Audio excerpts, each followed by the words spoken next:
একজন লোকের দিকে তাকালেই বোঝা যায় যে তার লাইফস্টাইল, তার কথাবার্তা, তার চালচলন, এমনকি তার ফেসবুকের ওয়ালের দিকে যদি তাকান, ফেসবুকের পোস্টগুলোর দিকে যদি তাকান, অথবা তার লাইকস এবং ডিসলাইকস অথবা কমেন্টস অথবা শেয়ারিং, এগুলোর দিকে তাকালেই বোঝা যাবে তার জীবনের আসলে লক্ষ্য কি, তিনি আসলে কোন দিকে যেতে চান। প্রশ্ন হচ্ছে যে পুরুষ এর ডেফিনেশন কি, এরপরে the impact of women in shaping an ideal or a strong masculinity, সেটা নিয়ে আমি পরে আলোচনা করব। তার আগে বলছি পুরুষ কি আসলে, পৌরুষত্ব কি। এটা কি কেবলমাত্র শারীরিকভাবে একজন খুবই দেখতে শুনতে খুবই স্মার্ট তথাকথিত, অথবা তিনি দেখতে শুনতে খুবই সুন্দর, খুবই অ্যাট্রাকটিভ, একটা ক্রাশিং বা ফটোজেনিক একটা ফিগারের অধিকারী, অথবা তিনি খুবই বডি বিল্ডার, অথবা তিনি স্টেরয়েড খেয়ে তিনি তার শরীরটাকে একটু নাদুস নদুস বানিয়ে নিয়েছেন, এগুলো কি তার নাম? এটা কি কেবলমাত্র কোনো পোস্ট পজিশন পাওয়ার আমরা কি হোল্ড করছি, অথবা কোন ধরনের ডিগ্রি আমরা গ্রহণ করছি, এটা কি তার নাম, নাকি এটা আসলে অন্য কিছু? আমরা যদি এখনকার পৃথিবীতে তাকাই, তাহলে দেখবো যে ওয়েস্ট আমাদের কাছে একজন পুরুষের যেই ছবি আমাদের কাছে পোর্ট্রে করেছে, তাহলে তিনি একজন বডি বিল্ডার হবেন।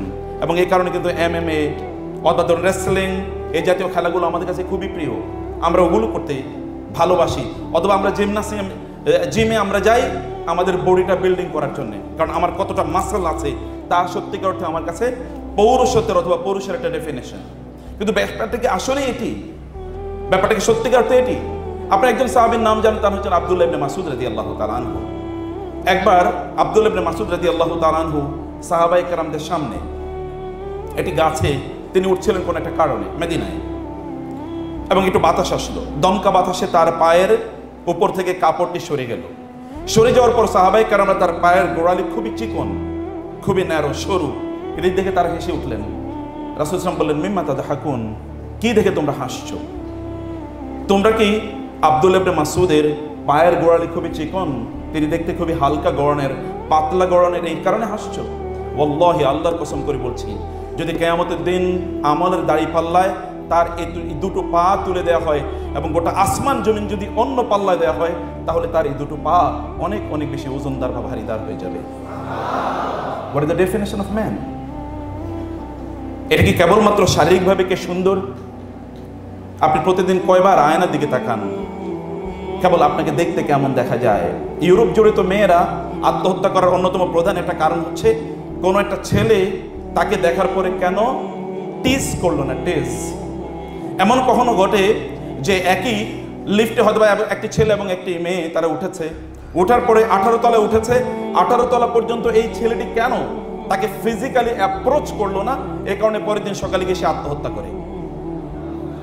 কারণ তার মনে হলো যে আমি নিশ্চয়ই ফিজিক্যালি খুবই অ্যাট্রাকটিভ না, এবং এই কারণে সে আমাকে একটু হ্যালো হাই অথবা আমাকে অ্যাপ্রোচ করে না বা টিজ করার চেষ্টা করে না, নিশ্চয়ই আমি এরকম কোনো চেহারার অধিকারী না, এটা তার কারণ। এবং আরও বহু ছুতায় তারা আত্মহত্যা করে। আমি রিসেন্টলি একটা স্টোরি পড়ছিলাম যে দুজনের মানে তারা অনেক দিন পর্যন্ত তাদের রিলেশন আছে এবং তারা সিদ্ধান্ত নিয়েছে যেই দিন তাদের বিয়ে হবে সেই দিন তারা ওই যে একটা বেলুনের উপর চড়ে তাদের ওয়েডিং সেরিমনি তারা করবে। কিন্তু আনফর্চুনেটলি যেই দিন তাদের বিয়ে এবং তারা বেলুনে চড়ে তারা বিয়ে করবে বা ওয়েডিং সেরিমনি করবে, ওই দিন আবহাওয়াটা ছিল খুবই খারাপ, এবং এই কারণে বেলুনে উঠে তারা বিয়েটা করতে পারে নাই, এই কারণে মেয়েটি আত্মহত্যা করেছে। চিন্তা করলো আমার এই জীবন দিয়ে লাভ কি?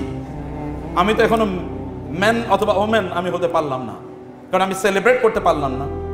এটি অনেক সময় আমাদের কাছে একটা ফলস ইমেজ অফ ম্যান অথবা ওমেন, ম্যানহুড বা ওমেনহুড আমাদের সামনে তুলে ধরা হয়েছে। বলা হয়েছে যে আমরা শারীরিকভাবে কতটা আকর্ষণীয়, এটি খুবই গুরুত্বপূর্ণ। আপনি যদি শারীরিকভাবে আকর্ষণীয় বিষয় যদি দেখেন, তাহলে জুলাইবিবের কথা একবার চিন্তা করে দেখেন তো। জুলাইবিব রাদিয়াল্লাহু তাআলা আনহু রাসূলুল্লাহ বললেন, জুলাইবিব কেন তুমি বিয়ে করে না বলো? জুলাইবিব বললেন, ইয়া রাসূলুল্লাহ আমি তো দেখতে খুব ইমপ্রেসিভ না, তাহলে আমাকে কে বিয়ে করবে? রাসূলুল্লাহ বললেন, যাও তুমি ওই ঘরে যাও এবং ওই ঘরের বাবা এবং মাকে গিয়ে বলো বিয়ের ব্যাপারে আমি পাঠাচ্ছি। অথবা রাসূল সাল্লাল্লাহু আলাইহি ওয়াসাল্লাম ওই ঘরের বাবাকে ডাকলেন এবং বললেন তোমার মেয়ের ব্যাপারে বিয়ের প্রস্তাব করছি। তিনি বললেন, আহলান সাহলান ইয়া রাসূলুল্লাহ, আপনি বিয়ের প্রস্তাব করেছেন, আমার মেয়েকে বিয়ে দেব না? রাসূল বললেন, আমার জন্য আমি বলিনি, আমি জুলাইবিবের জন্য বলছি।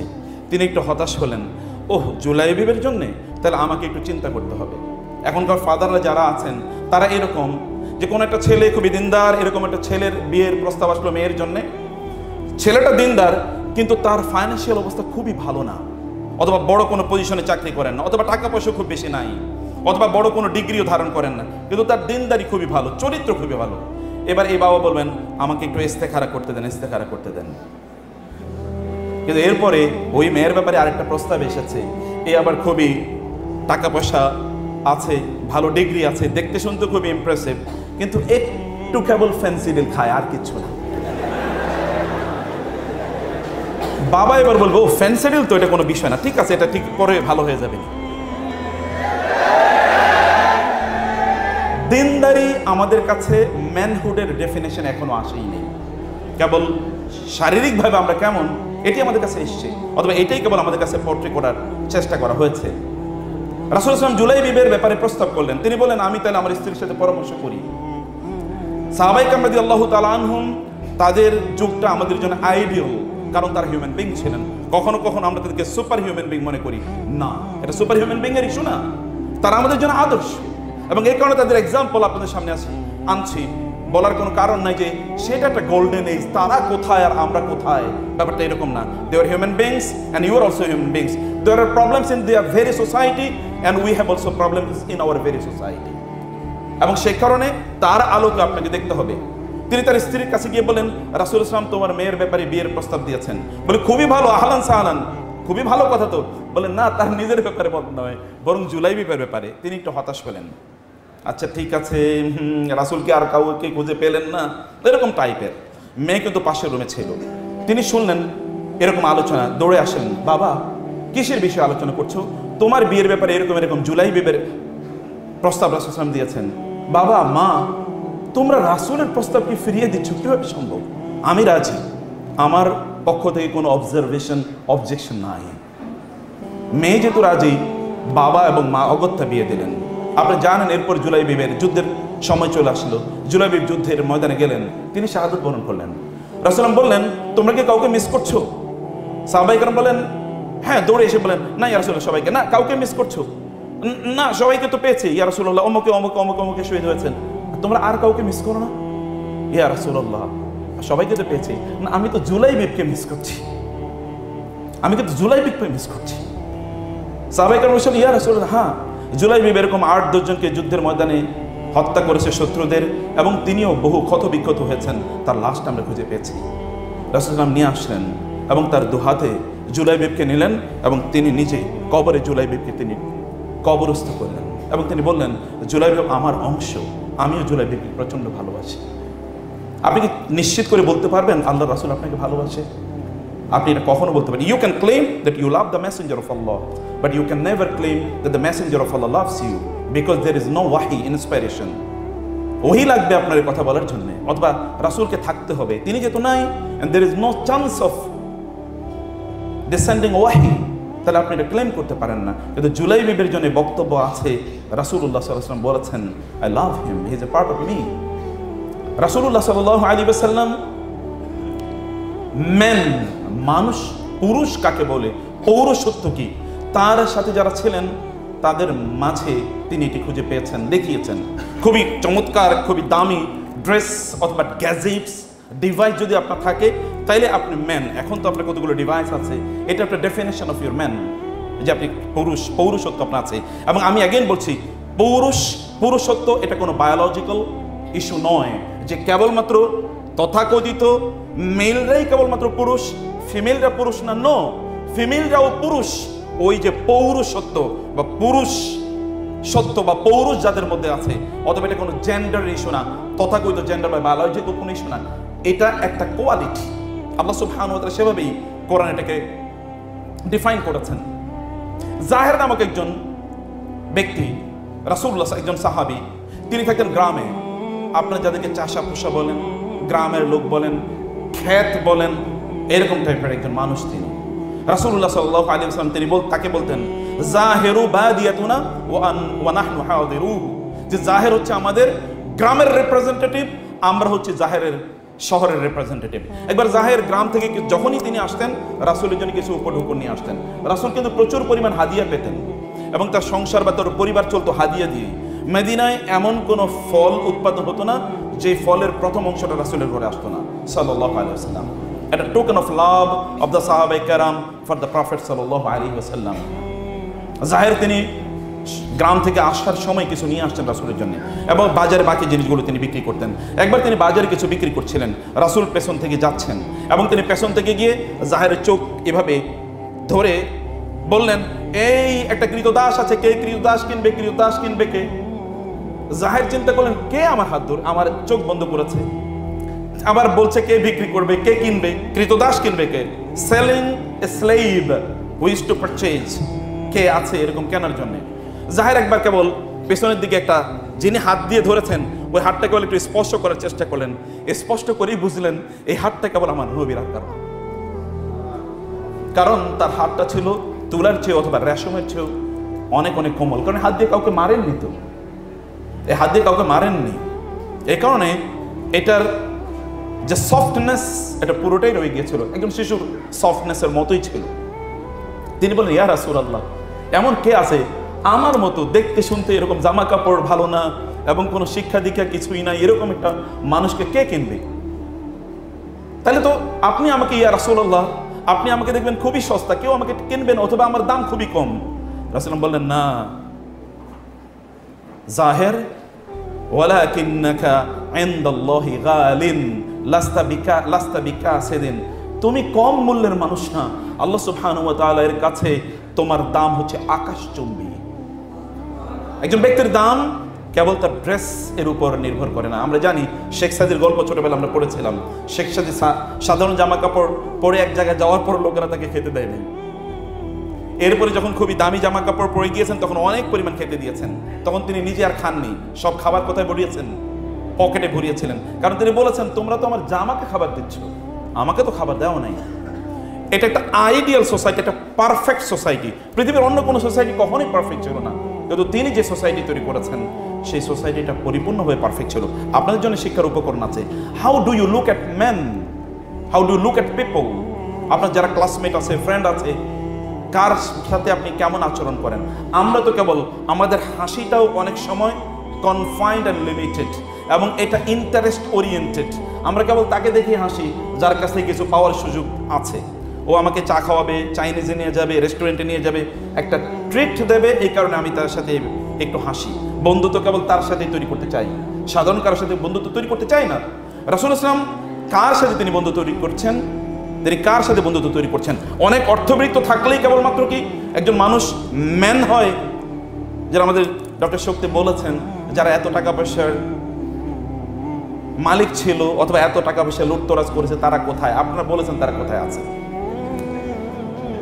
তো সম্পদ কেবলমাত্র মানুষকে মানুষ বানায় না। সাহাল ইবনে সাদ আস-সাঈদী, আমি ছোটবেলায় তার অনেক হাদিস পড়তাম, কিন্তু আমি তার ব্যাপারে জেনেছি বড় হওয়ার পর, একটু বয়স হওয়ার পর। সাহাল ইবনে সাদ আস-সাঈদী রাদিয়াল্লাহু তাআলা আনহু, তিনি একবার ওই দিক দিয়ে যাচ্ছিলেন।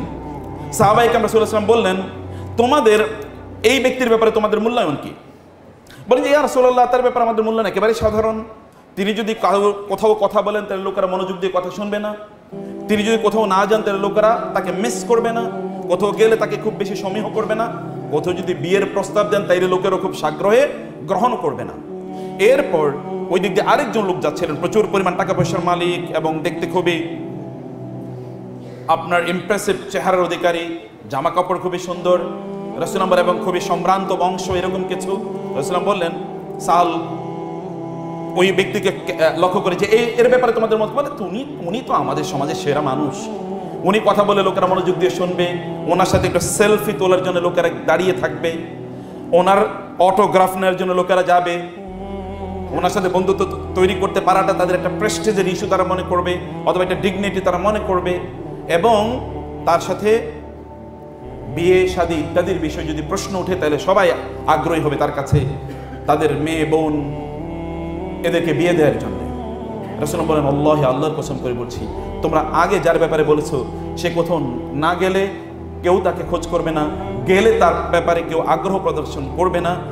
এই যে দ্বিতীয় যার ব্যাপারে তোমরা বললে, এত হাইলি তার ব্যাপারে তোমরা কথা বললে, এই রকম লোক যদি এই গোটা পৃথিবী ভরে যায় তাহলে ওই আগের সাহাল ইবনে সাদ আস-সাঈদীর সমান মর্যাদাবান হবে না।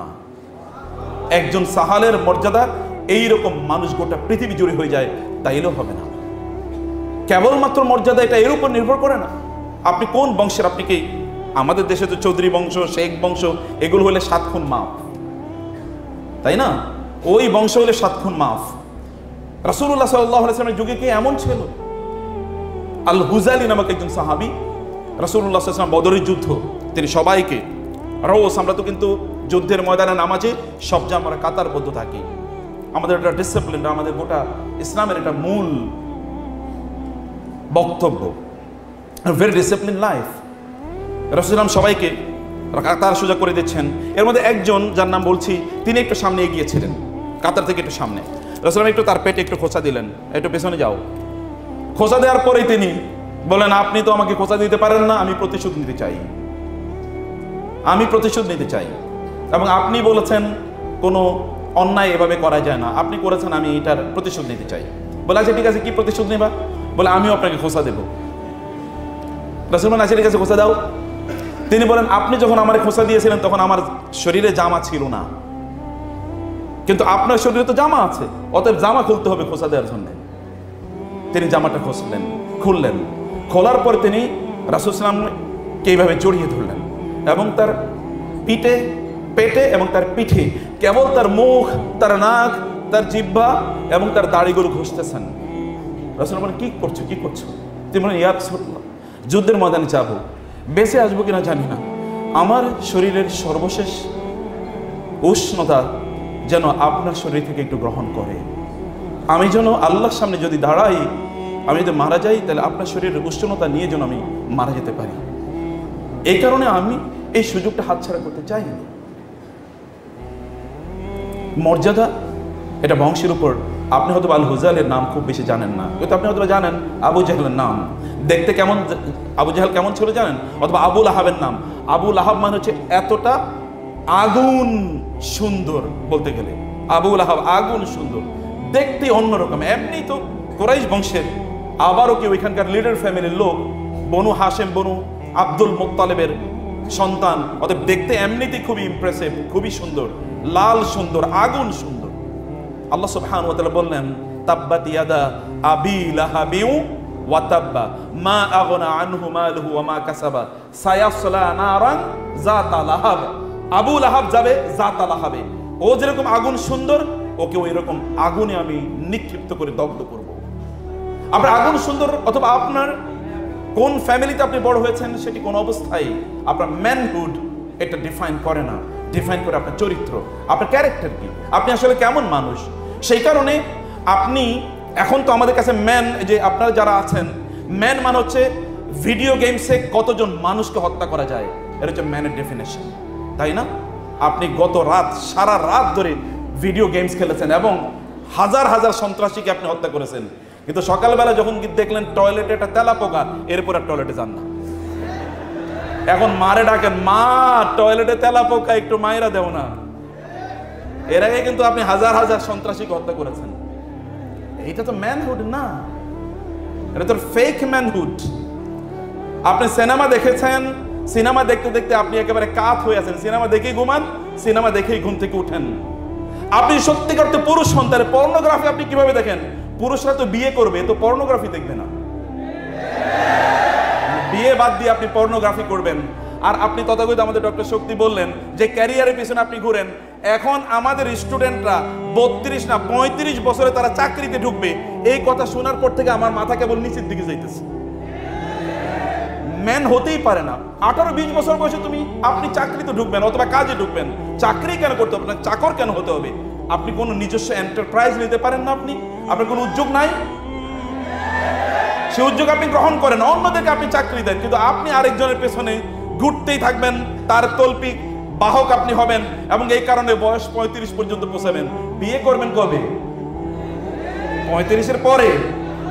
এরপরে এই পৃথিবীর মেয়েরা আপনাকে বিয়ে করবে না, ওই যে অন্য ওমেন বিয়ে করবে না, কোন একটা ফিমেল আপনার বিয়ে করতে পারে। আবার বিয়ে করার পরে বাসর রাতে গিয়ে দেখবেন আপনি তো একটা ছেলেরই বিয়ে করছেন। কারণ এটা আসলে কি, আসলে তো এটা মেয়ে ছিল না। এরকম একটা ঘটনা আপনার জীবনে ঘটবে। ম্যান তো সে যে একজন নারীর পেছনে ঘুরে না, তার কাছ থেকে একটু ইমেইলিং টু ফিমেল, একটু চ্যাটিং অথবা একটা মেসেজ, যারা একটু হালকা কি করেছে, একটা মেসেজ ড্রপ করেছে, এই কারণে তার এবার হার্ট ড্রপ বেড়ে গেছে, এবার হার্টবিট বেড়ে গেছে, সারা রাত ঘুমাইতে পারে না, কারণ একটা মেসেজ। কতক্ষণ পরে পরে মেসেঞ্জারটা খোলে, কি লেখছে একটু দেখি তো। এটা তো কোনো ম্যানের পরিচয় না, এটা কোনো ম্যান না। ম্যান হয় সে বিয়ে করবে, এবং ম্যান সে যে বিয়ে করার পর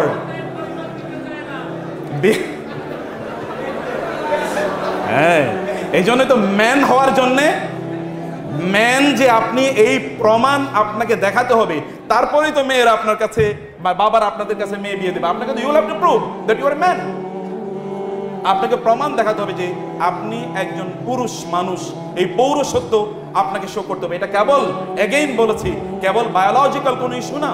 আপনাকে এবার টেস্ট মানে কোনো একটা ওই যে সেন্টারে কি বলে, একটা ল্যাবরেটরিতে নিয়ে যাওয়া হবে একটু টেস্ট করার জন্য আসলে পুরুষ নাকি নারী। নো, এটা that is not the issue. You will have to show that you are a man. আপনার কার্যকলাপে, আপনার আচরণে, আপনার উচ্চারণে এটা আপনাকে প্রদর্শন করতে হবে। একজন ম্যানের ডেফিনেশন কি? কোরআন আল্লাহ সুবহানাহু ওয়া তাআলা কি ডেফিনেশন দিয়েছেন? আপনি সারাদিন ধরে কেবল আপনি কি করলেন? আপনি কেবল খেলা দেখলেন। বাঙালি চরিত্র, বাঙালিদের ম্যান যারা, আমরা দেখেছেন আপনারা ওই যে বিশ্বকাপ ফুটবলের সময় দেখেছি বহু পোলা মানে ইয়াং ছেলে ফেলে ওরা আত্মহত্যা করেছে, কারণ তার টিম অথবা তার যে নায়ক, খেলোয়াড়, মহানায়ক গোল করতে পারে নাই, এই কারণে সে আত্মহত্যা করেছে। এটা তো কোনো ম্যানের পরিচয় না। সারা রাত জুড়ে আপনি খেলা দেখলেন, এরপরে আপনি বিমর্ষ, আবার কেন সে পাস করলো না, এই কারণে আমি একবার দেখছি একটা ইয়াং ছেলে কি করেছে, মানে বাংলাদেশের টিম কোনো কারণে কোনো একটা দেশের সাথে জিততে পারে না, ক্রিকেট টিম।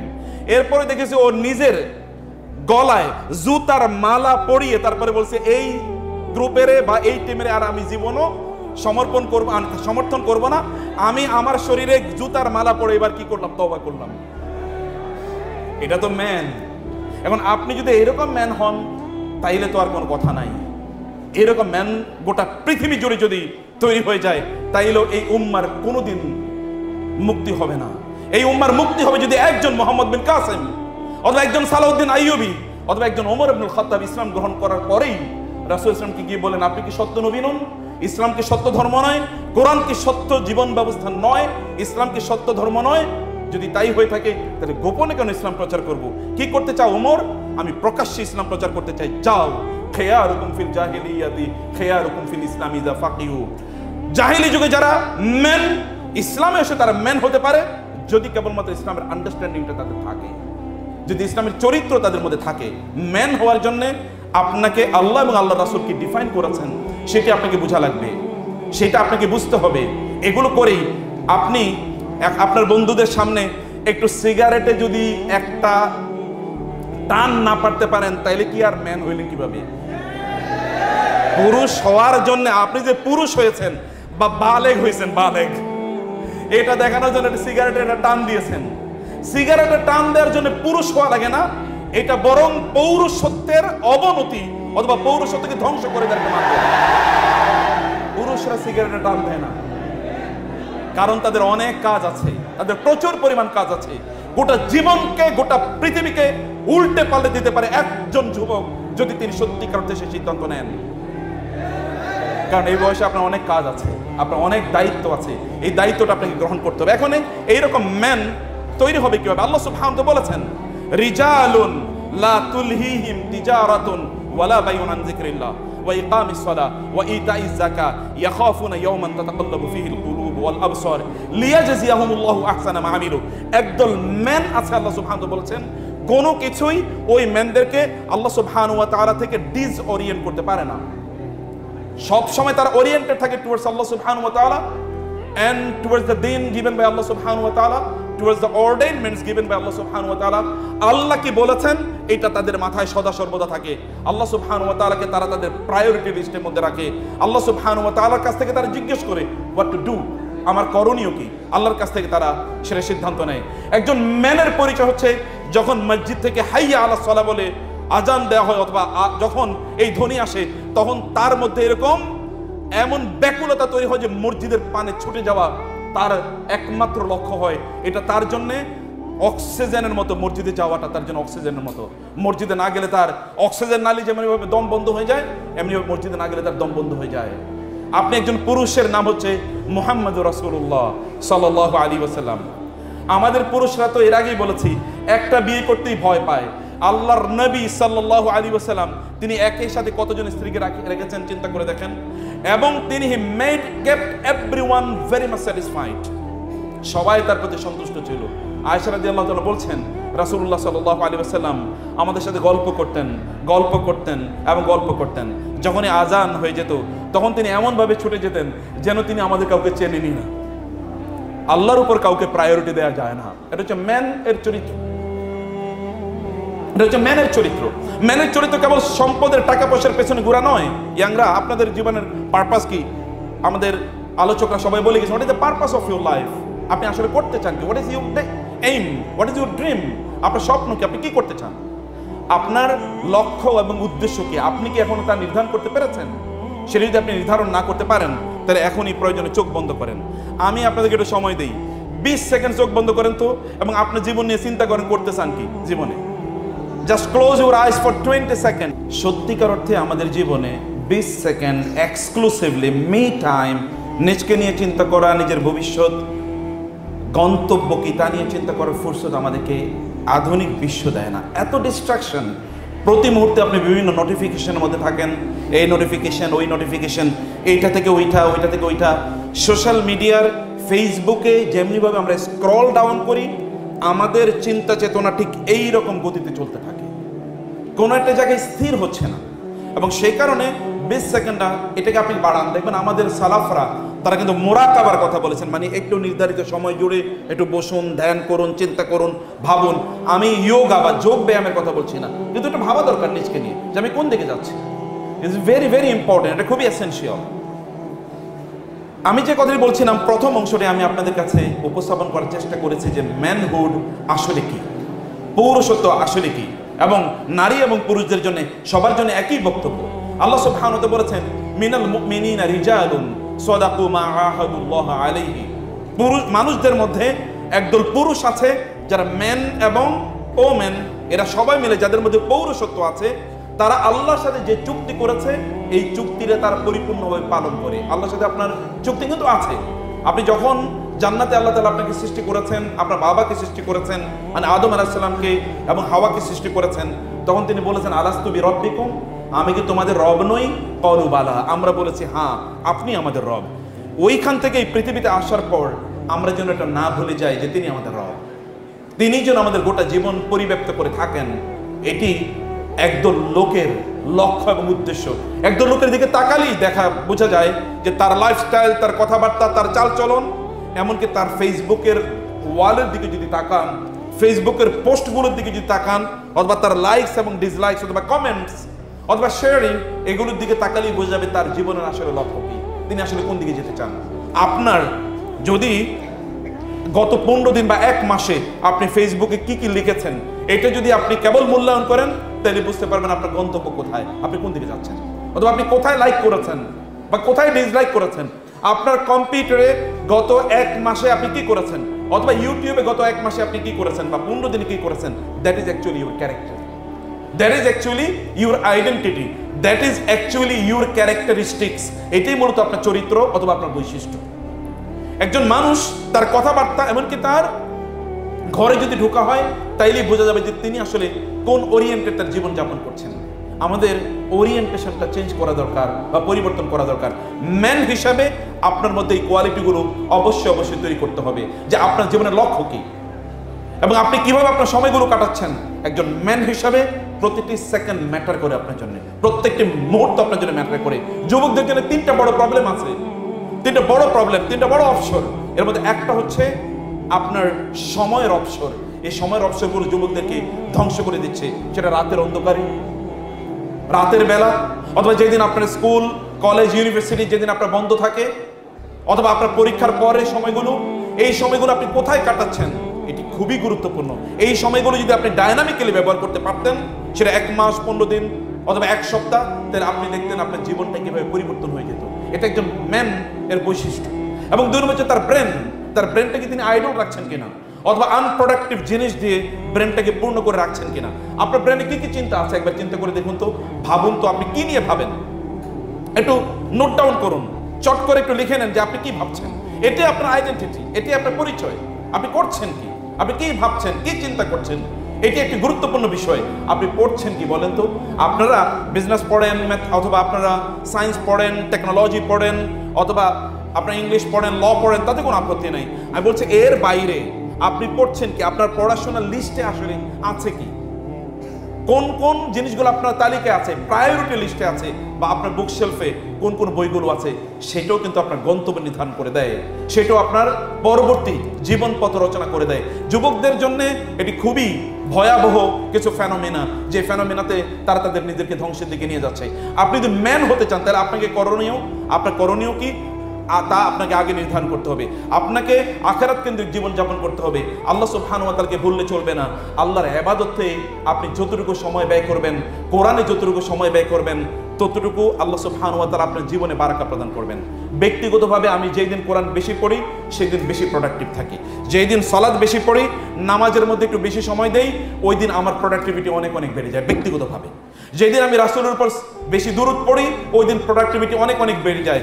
যেদিন সকালবেলার জিকিরগুলো করি, সন্ধ্যার জিকিরগুলো করি, যেগুলো আজকারুস সাবাহ অথবা আজকারুল মাসা বলা হয়, সকালের তাসবিহগুলো, সন্ধ্যার তাসবিহগুলো, ওই দিন অনেক বেশি প্রোডাক্টিভ থাকি। ওই দিন শরীরে কোনো মেজমেজ ভাব থাকে না, ডুলু ভাব থাকে না, ঘুম আসে না।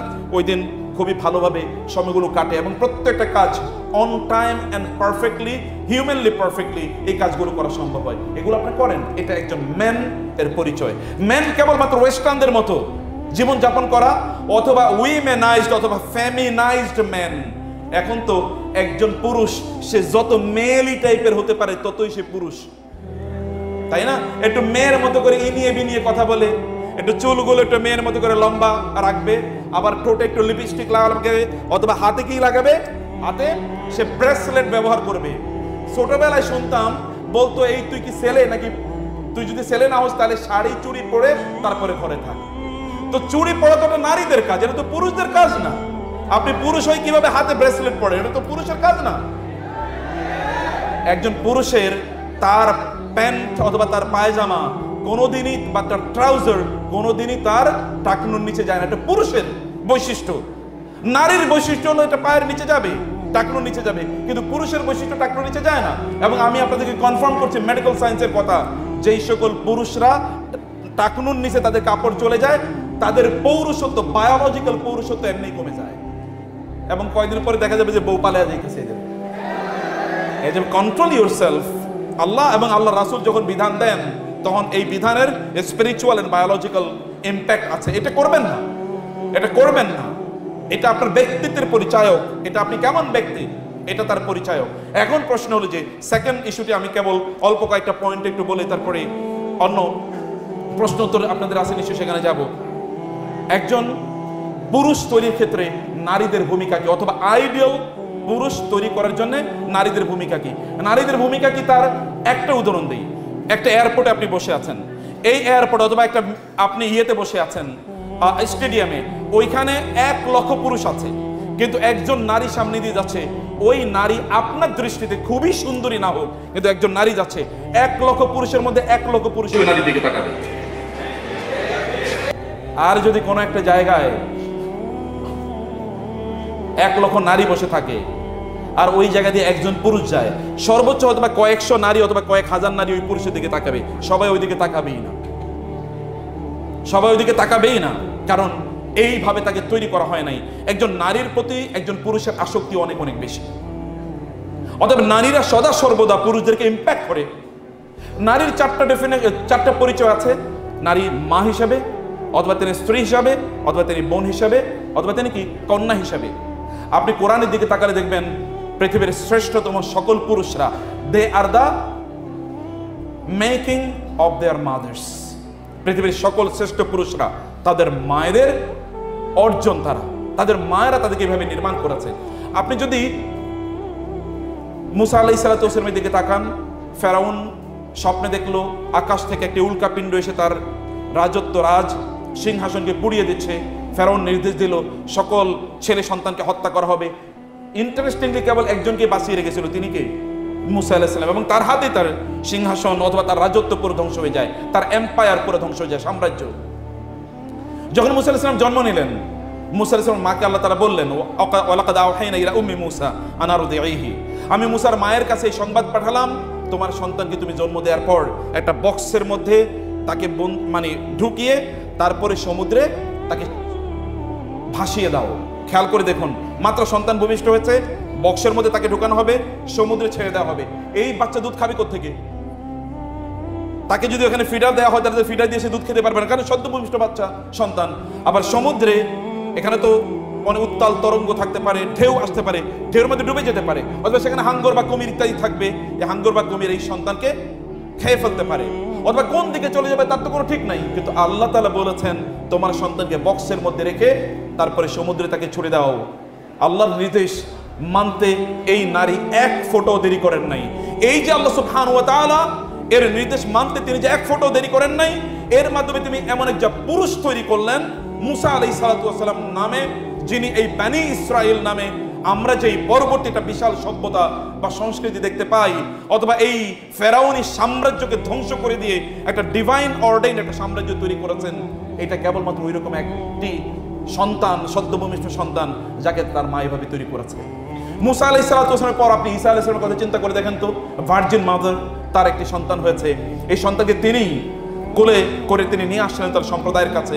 লোকেরা বললেন, ইয়া মারিয়াম আন্না লাকি হাযা, মারিয়াম কোত্থেকে তুমি সন্তান পেলে? এটা তোমার হওয়ার কথা নয়। এবং তিনি তারপরে এই সন্তানকে কিভাবে লালন পালন করলেন। আজকে এই পৃথিবীর যদি আমরা বলি দিকে যদি আমরা তাকাই, তাইলে এই ঈসা আলাইহিস সালাতু ওয়াস সালামকে তার মা একজন মানুষ হিসেবে তৈরি করার জন্য তিনি কি করেছেন। আমরা যদি রাসূলুল্লাহ সাল্লাল্লাহু আলাইহি ওয়াসাল্লামের দিকে তাকাই, তাহলে দেখব যে তার মা এখানে কয়েকজন মা হিসেবে কাজ করেছেন। তার আপন মা অথবা তার দুধ মা, এবং তার পরবর্তীতে তার অনেকে, যেমন উম্মে আইমান নামে তার কৃতদাসী বা তার বাবার কৃতদাসী, তাকে নির্মাণের জন্য কি কাজ করেছেন। পৃথিবী জুড়ে এরকম অসংখ্য মায়ের গল্প আছে, মায়েরা তাদের সন্তানকে কিভাবে তৈরি করেছে। রাসূলুল্লাহ সাল্লাল্লাহু আলাইহি ওয়াসাল্লামের আপন ফুফাতো ভাই, তার নাম ছিল জুবায়ের রাদিয়াল্লাহু তাআলা আনহুকে তার মা, তার নাম ছিল সফিয়া, মরুভূমিতে তাকে ফেলে নিয়ে আসতেন, এবং এই উত্তপ্ত মরুভূমি থেকে সন্তান ফিরে আসে কিনা তিনি অপেক্ষা করতেন।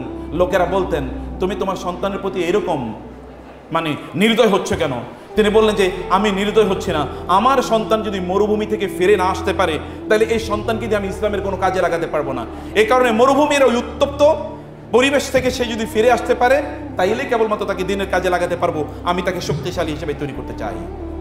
একজন মা সন্তানকে শক্তিশালী হিসেবে তৈরি করার জন্য তিনি কি করেছেন? পৃথিবীর শ্রেষ্ঠতম 4 জন মায়ের কথা রাসূলুল্লাহ সাল্লাল্লাহু আলাইহি ওয়াসাল্লাম বলেছেন।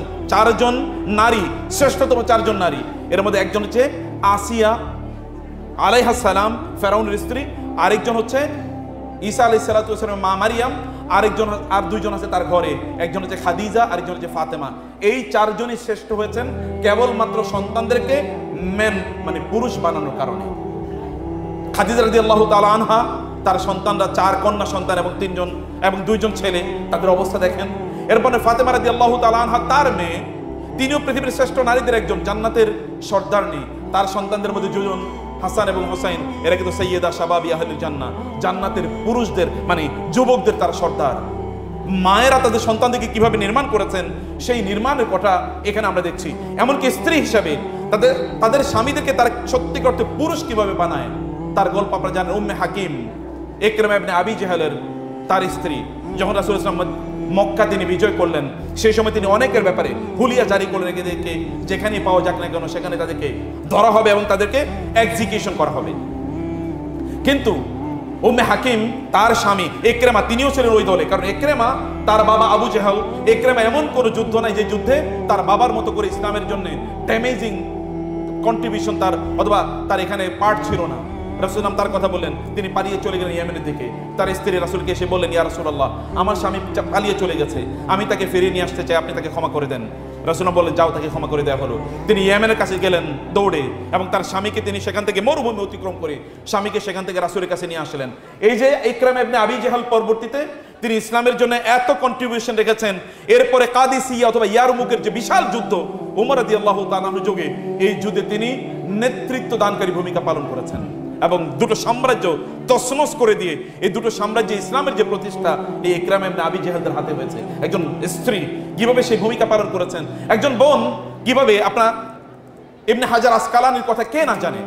এই পৃথিবীর ইবনে হাজার আসকালানির বাবা এবং তার মা মারা গিয়েছেন ছোটবেলায়, তার বোন কেবলমাত্র বেঁচে ছিল। বোন সিদ্ধান্ত নিলেন আমার ভাইকে আমি বড় স্কলার বানাবো, আমি বিয়ে করব না, এবং সত্যিকার অর্থে তার ভাইকে তিনি লালন পালন করে পৃথিবীর শ্রেষ্ঠতম একজন স্কলারে পরিণত করেছেন। ইমাম নববী রাহিমাহুল্লাহর নাম কে না জানে? ইমাম নববী রাহিমাহুল্লাহ অথবা ইমাম মালিকের নাম আপনারা জানেন, মুয়াত্তা ইমাম মালিক। ইমাম মালিক রাহিমাহুল্লাহ তার মুয়াত্তা তিনি পড়াতেন, হাজার হাজার স্টুডেন্ট পড়তো, কিন্তু তার মেয়ে পাশে বসে থাকতো একটু আড়ালে, পর্দার আড়ালে। যদি কখনো কখনো ইমাম মালিক ভুল করতেন তাহলে মেয়ে বলে দিতেন বাবা এই জায়গায় এবারও ভুল করছো তুমি। বাবাকে সত্যিকার অর্থে ডেভেলপ করার জন্য মেয়ের কন্ট্রিবিউশন ছিল। অতএব নারীরা সত্যিকার অর্থে পুরুষের আইডিয়াল ম্যাসকুলিনিটি, যদি আমরা বলি আইডিয়াল ম্যাসকুলিনিটি তৈরি করার জন্য, আদর্শ পুরুষ তৈরি করার জন্য নারীদের ভূমিকা ব্যাপক পরিমাণ আছে। কিন্তু নারীরা যদি সেই ভূমিকা না পালন করে অন্য কাজ করে তাইলে তো আর সত্যিকার অর্থে আমরা পুরুষ পাবো না, যেটা এখন আমরা পাচ্ছি না, যেটা এখন আমরা পাচ্ছি না। একজন নারী একজন ডক্টরের কাছে, মানে কাউন্সিলর, ফিমেল কনসালটেন্টের কাছে মেসেজ পাঠালেন যে আপা আমি তো আর পারতেছি না, আমার এই স্বামীকে নিয়ে আমি আর পারতেছি না। বলে তোমাকে কতবারই বলছি তাকে তালাক দিয়ে দাও। বলে আচ্ছা ঠিক আছে তালাক দিয়ে দেবো। এরপরে 2 বছর পরে এবার ফিমেল কনসালটেন্টের কাছে আবার মেসেজ পাঠালেন আপা আর পারতেছি না, এই লোকের না তো আমি আর পারতেছি না। বলে তোমার তো আগেই বলছি তাকে তালাক দিয়ে দিতে। বলে আপা আপনার কথা শুনে তো তালাক দিয়ে দিয়েছি, দেওয়ার পরে আমি একটা অফিসে চাকরি নিয়েছি, এই অফিসের বসের যন্ত্রণায় আমার এখন জীবনটা অতিষ্ঠ। এখন এই কারণে আমি আমার বসের কথা বলতেছি, আমি তো আগে আমার স্বামীরে আপনার কথা তালাক দিয়ে দিয়েছিলাম। আমাদের নারীরা তারা ঘর থেকে অন্য জায়গায় সুখ খোঁজার চেষ্টা করছে, ফলে সত্যিকার অর্থে পুরুষ তৈরি হচ্ছে না। পুরুষ তৈরি করতে হলে আমাদের নারীদেরকে অবশ্যই গুরুত্বপূর্ণ ভূমিকা পালন করতে হবে। একটা নারী কেবলমাত্র তার সন্তান এক হাতে রাখে না, আরেক হাতে গোটা পৃথিবী রাখে। একজন নারী গোটা পৃথিবী রাখে। নারীরা সমাজে হয় তারা 50% অথবা একটু বেশি, আর বাকি 50% অথবা তার চেয়ে একটু কম যারা আছে, এই মানুষদেরকে সত্যিকার অর্থে পুরুষে পরিণত করার জন্য নারীরাই ভূমিকা পালন করে।